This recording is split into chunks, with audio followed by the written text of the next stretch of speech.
This is Pratishtha, your IELTS trainer, and I hope everyone is doing great and has been practicing a lot. In the last section, we looked at some reading strategies.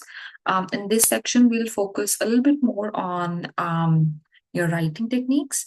And particularly, we will go to advanced techniques and advanced kind of writing, especially for writing task one. In this one, I would rather focus on the line graphs, although you do have different kinds. You have pie charts, you have bar graphs, so on and so forth. So you have a lot of statistical data that would be involved. But in this particular one, I would focus a little bit more on, line graphs.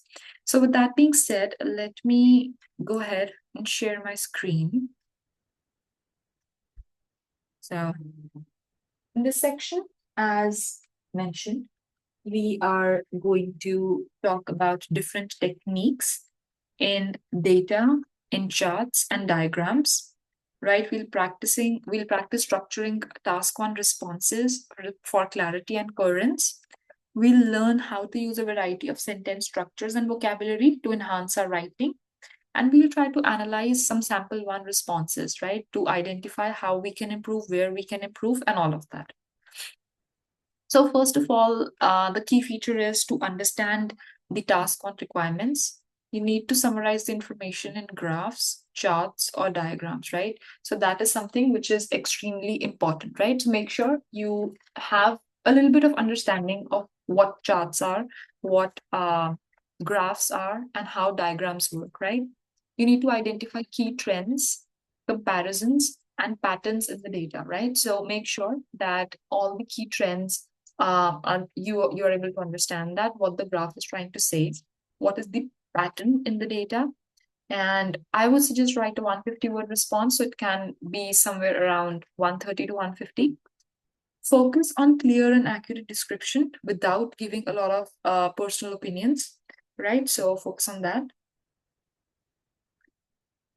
The advanced technique, I would say, for describing trend and patterns would be using a variety of verbs, right? So verbs, and especially verbs of change, right? I would suggest that. So verbs of change is like increase, decrease, rise, fall, decline, fluctuate, remain, and stable. Oh, sorry, remain stable, things like that. So these are the variety of verbs. Use adverbs to describe changes, right? Changes such as sharply, gradually, significantly, steadily. These are the words of changes. Sharply means too much, either too much or too little. Gradually means with time. Significantly means in a great, I would say, manner. And steadily means not that fast, like in a steady manner.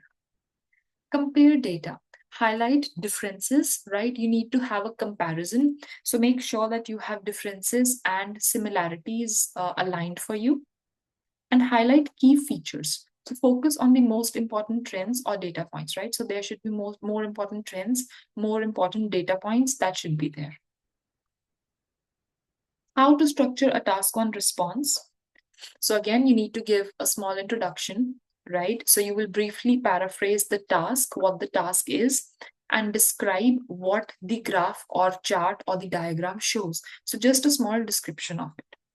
You would then give an overview. Overview is just like you will summarize the key points of the data. You will give details, right? So I would suggest provide specific details. Make sure you're comparing stuff and describe key changes or data points, right? So make sure that you have key changes written in front of you. You have particular data points that you're looking at. And then, of course, the conclusion part of it, right? So conclusion, it's not really optional as such. Try to give it a conclusion, even if it's a one-line conclusion, right? But I would suggest try to give it. So, so again, describing trend in a line graph, we will analyze some questions related to it. But before we do that, I think we did some important vocab, which was the verbs like increase, decrease, rise, drop, peak, decline, fluctuate. Make sure you have a note of all these things. Adverbs, significantly, steadily, gradually, sharply, dramatically. Phrases for comparison. So comparison is more than, less than, similar to, higher than, same as, like as, same as. Then you can also have some time expressions: over the period of time, between X and Y, in the first and the last year, etc. Right? So these are time expressions. Now, for example, this is a line graph that we have. We can see that it is, this graph below shows the consumption of three different spreads from 1981 to 2007, right? So, and these three different spreads are margarine, low fat and reduced spreads, and butter. So we see that butter has really, butter has really decreased, right? So butter has decreased. Margarine margarine is almost consistent in the middle, but then it decreased too. So consistent, and then it decreased. Low fat and reduced spread, it sort of increased and then remained stable, right? So I would just write stable, sort of. And that is the general idea. Now, we will start with an introduction. The graph line illustrates the amount of three kinds of spread: margarine, butter, and low fat and reduced spreads, which were consumed from 1981 to 2007. So we just gave a general idea of what the graph is about. Units are measured in grams. Overall, the consumption of margarine and butter decreased over the period given, while for low fat and reduced spread, it rose. At the start of the period, butter was the most popular spread, so it had a straight line. Margarine was the most widely consumed in the middle of the period, but by the end, low fat and reduced spread was most popular. So by 2007, this was more popular. With regards to the amount of butter used, it began at around 140 grams and then peaked at 160 gram in 1986 before falling dramatically to about 50 grams in the last year. Likewise, approximately 90 grams of margarine was eaten in the first year, after which the figure fluctuated slightly and dropped to a low of 40 grams in 2007. On the other hand, the consumption of low fats and reduced spread only started at 1996 at about 10 grams. This figure, which reached a high of just over 80 grams 5 years later, fell slightly in the final years to approximately 70 grams in 2007. So here, the usage of words slightly. This is how you have to use the vocabulary. We'll take a look at one more. Now, this is Fort Smith, right? This one.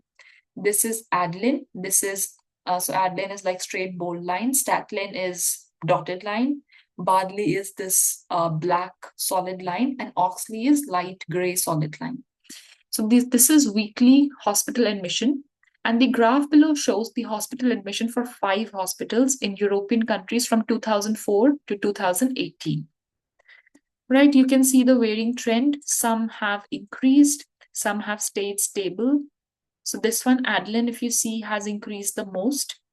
Then this one, Bartley has almost remained consistent. Oxley has sort of declined. Then you have Stanton has remained consistent. And then which one is this? Fort Smith. Fort Smith has also remained consistent. Now, let's see what we can write on this. First, a general introduction. The line graph illustrates how many weekly hospital admissions there were in Fort Smith, Adeline, Stanton, Bardley, and Oxley, which are hospitals located in a European country between 2004 and 2018. Overall, for most of the period given, Bardley had the most admissions, while Stanton had the least. Oxley was the only hospital to see a decline. Again, we talked about that.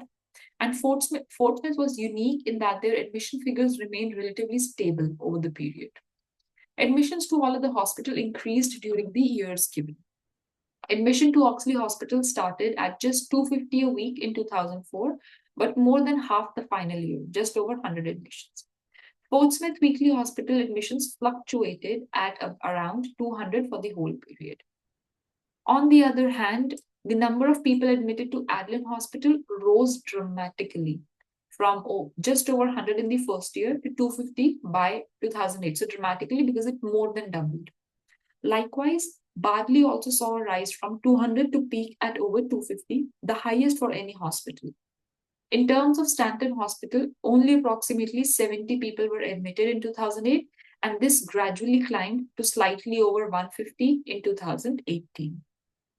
Right? So, this is how you will use vocabulary words to write about your reading task, sorry, your writing task one.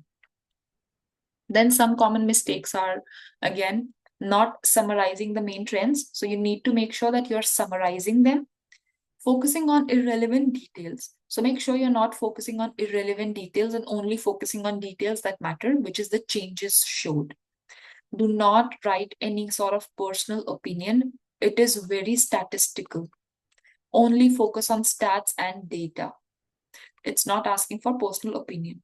And do not overcomplicate the structure. Just be very straightforward about whatever is written in the graph itself, right? So don't overcomplicate stuff. That is pretty much it. We discussed two line graphs, right? This is one kind of writing task that you will get. So I would say that probably review all these techniques that was there. So you have an idea on how to write about task one. Discuss how to structure a task one response for clarity and coherence. Right. We also discussed some practicing, like some practicing structures. Like we discussed two different types of, I would say, responses, and we analyzed a sample task as well, just so that we have an area of improvement. For homework, I would suggest you can take these graphs only and write your version of, understanding the graphs. And that is pretty much it. Try to use the vocabulary that has been stated. Make sure that you are writing it down, and just stick to this vocabulary and write down and practice with only this vocabulary, right? That is what I would suggest, because now if you don't have that much of time, you would probably not be able to, learn more vocabulary. So now it's not the time to learn really, it's just time to whatever you have, collect it and put it in use. That is pretty much it. Build confidence with what you have already. Don't try to, search for new things. So I would say that is pretty much it for this session for your advanced writing skills. And I hope to see you in the next session with some more different kinds of writing techniques and writing questions, probably. So hope to see you in the next class. And that's it for today.